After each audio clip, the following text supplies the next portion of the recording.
लड्छ बाबा लड्छ अन्जिना यस्तो छ बाटो लासै बिग्रेको छ बाटो चाहिँ एकदम अब बर्खाको समय छ त्यही भएर नजिकमा सबै देखाउनु सबै स्वागत छ तपाईँलाई आउनु प्रभुको छोराछोरीसँग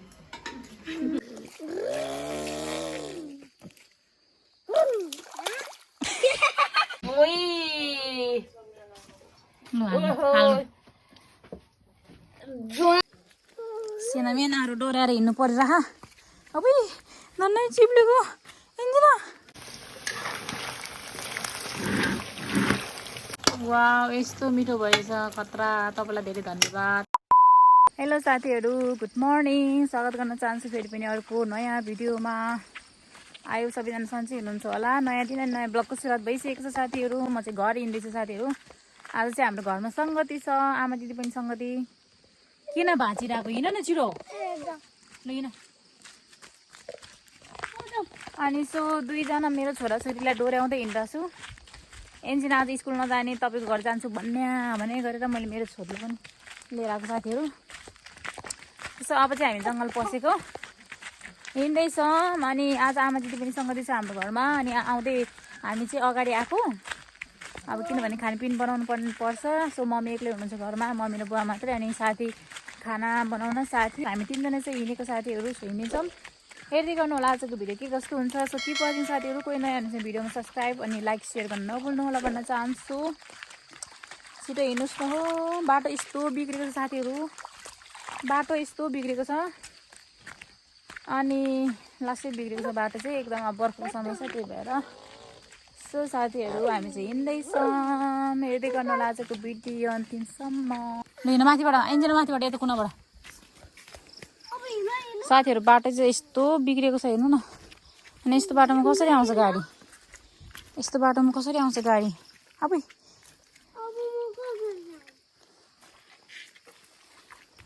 लड्छ बाबा लड्छ इन्जिना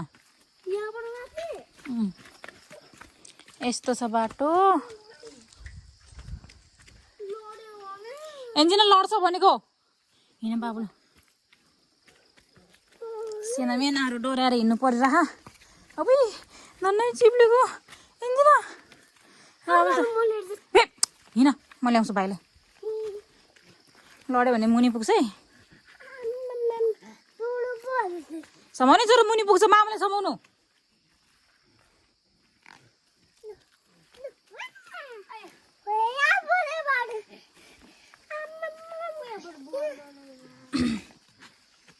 खुट्टा नाक्नु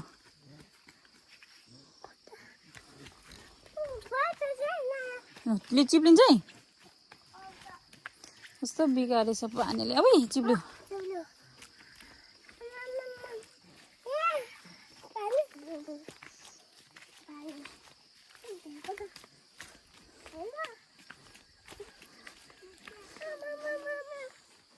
चिप्लिन्छ राम्रोसँग हिँड्नु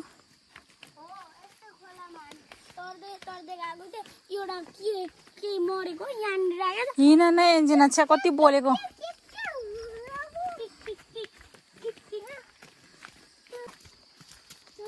ब्रुर गरेर हिँड्नु न अघि त्यसै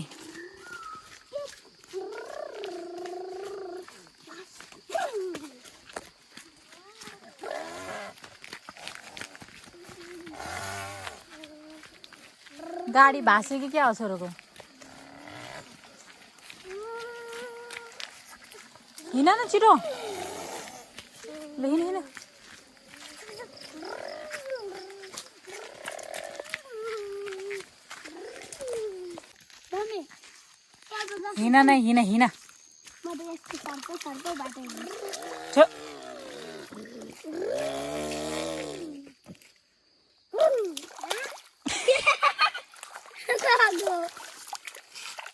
छिटो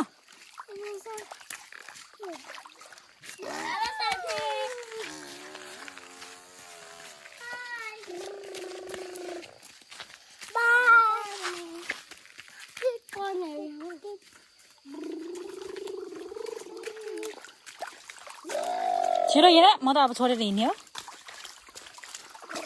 ल हिँड माथिबाट हिँड्ने अन्जिना माथिबाट हिँड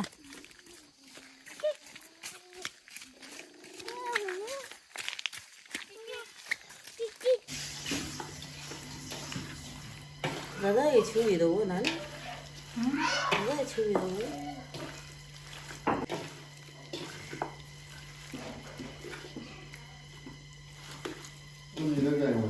पकाएको तेल चाहिँ कहाँ छ त यहाँ चाहिँ हाम्रो प्याजको कटिङ हुँदैछ प्याज चाहिँ काटिसकेको छ साथीहरू अनि टमाटरको कटिङ हुँदैछ यहाँ छ यहीँ लगेर राख्न तपाईँलाई सम्झिन्छ अनि माम पाकिसकेको छ हाम्रो आगोको सङ्गतिको लागि यिनीहरू यो मासु चाहिँ हामी आगोमा पकाउँछौँ अनि यहाँ चाहिँ साथीहरू अचार यो चाहिँ गुन्द्रुक र टमाटर थोरै मिसाएर बनाएको अचार हो अब क्या दामी छ यहाँ चाहिँ के भन्छ यो लसुन पिसेर राखेको मासुको लागि लसुनको पेस्ट लु गर्नु ओइ लु हाल्नु आगो पुगेन नगराएन त भयो भयो एकचोटि चलाउनु पहिला चलाउनु छैन उतापट्टि छ दिनु त पुग्यो पर्यो यसो अलि हाल्नु न अलिकति हाल्नु न पुगेन यहाँ हाल्नु अझै अझै अझै छ त्यही पुग्छ हौ यो चाहिँ रोस्ट हो साथीहरू रोस्ट बन्दैछ यहाँ लु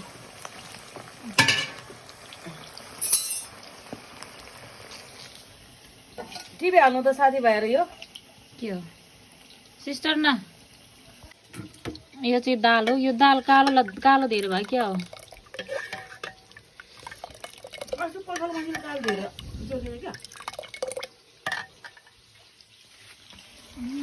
कत्रो भएछ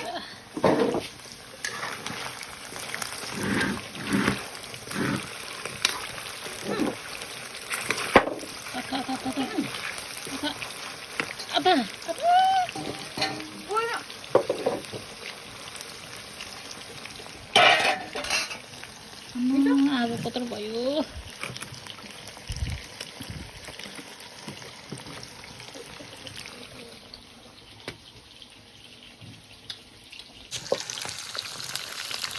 मात्रै हेर्नु सक्लै उहाँ परबाट मेरो देखाउनु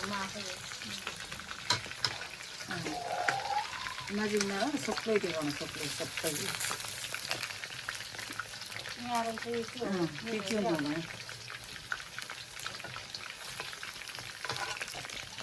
यो पन्याउले एकदम सजिलो हुन्छ यो लामो छ अनि आगोले पनि डढ्दैन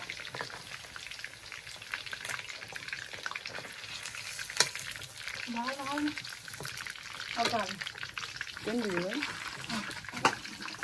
टाढाको गर्नु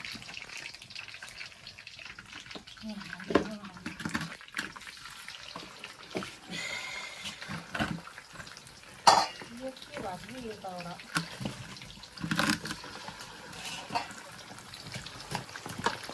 नदीलाई भयो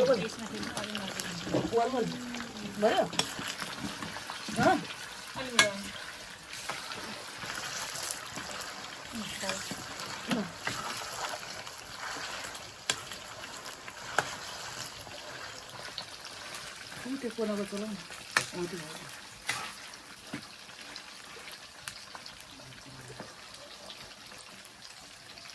मान्छेले यति मासुले कतिजनाले पुऱ्याउँछ यो भयो हुन्छ मलाई याद नि अरूलाई मेरो अनि फोकाउनु नि त कस्तो म त सिस्टर त झन् भयो क्या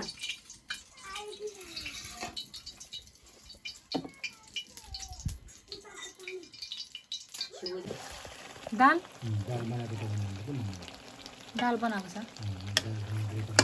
वाउ यस्तो मिठो भएछ खतरा तपाईँलाई धेरै धन्यवाद अब निकाल राख्ने होइन यहीँ राख्नुपर्छ छोपेर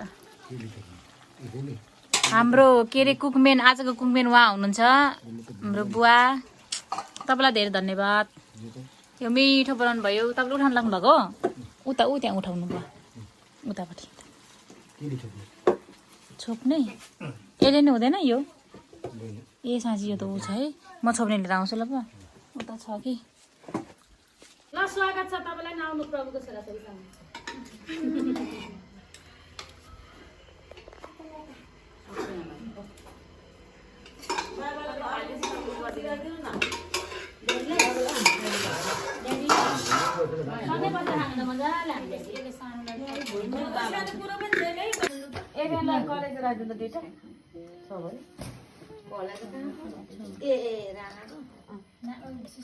राको पनि मासु पकाएको भनेको नाक यत्रो आमालाई